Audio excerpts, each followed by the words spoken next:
حديث بخاري غير كيس ورنا من حديث عبد الله بن عمر فرض رسول الله صلى الله عليه وسلم وبارك عليه زكاة الفطر صاعا من تمر أو صاعا من شعير على الذكر والأنثى والحر والعبد والصغير والكبير من المسلمين.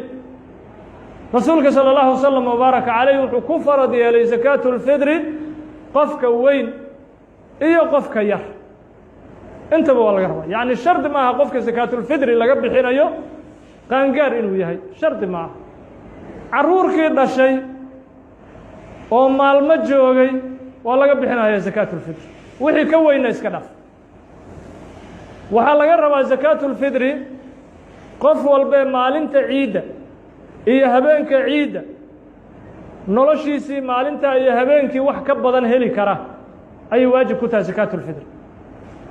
zakaatul fidri idan marka shardi ma aha inaad baqaar leedahay, shardi ma aha in ganacsado weyn aad tahay, shardi ma aha dukaan inuu kuu furan yahay, kaliya maxaa shardi ah maalinta ciida iyo habeenka ciida biilkaaga wax ka badan maalintaasi habeenka bis maalinta ay habeenka bis biilkaaga wax ka badan haddaad heli kartid waajibay kugu tahay zakaatul fitr. haddii maalinta iyo habeenka waxba aadan haysanba oo adigu aad qadayso oo habeenkii ciidda aadan casho haysanin maalintii ciidda quraac iyo qadaba aadan haysanin waxba waajib kuguma aha. laa yukallifu allahu nafsan ilaa wuscaha. ilaahay qofka waxaan tabartiisa ahayn ilaahay kuma waajib yaalo subxaanahu wa tacaala.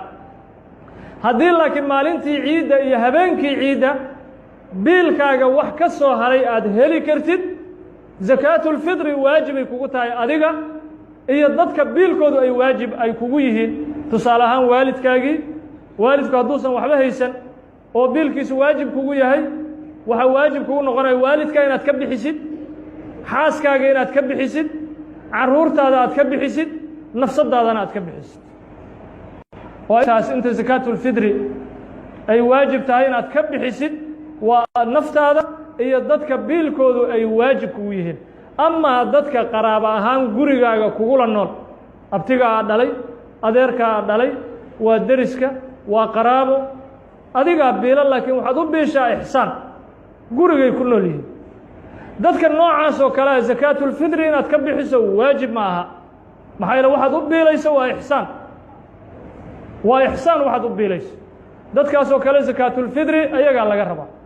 dadka gurigaaga kugula nool oo ka baxsan waalidka iyo carruurtaada iyo xaaskaaga ka baxsan ayagaa laga rabaa zakaatul fidri inay iska bixiyaan. iyaguna waxay isi saarayaan miisaankii aanu soo sheegnay, cabirkii aan soo sheegnay. oo miisaanku muxuu yahay? inay isfiiriyaan maalinta ciidda iyo habeenka ciidda ma heli karaan cuntadooda wax ka baxsan. haddaysan heli karin oo cuntadooda iyo cabitaankooda wax ka baxsan aysan heli karin maalinta ciidda iyo habeenkii ciidda iyagana lagama rabo. kii gurigooda ay ku noolaayeenna lagama rabo. waxaa soo haray gabdhaha guryaha ka shaqeeya. gabdhaha guryaha ka shaqeeya ee soomaalida u yaqaanaan jaariyadaha ee khadaamada ah. gabdhaha khadaamaadka ah ee guryaha ka shaqeynaya gabadha haddii lacag aad siiso oo bishii gabadha guriga ka shaqeynaysa lacag aad kula heshiisay zakaatul fidrigeedu waajib kuguma aha maxaa yeele waa qof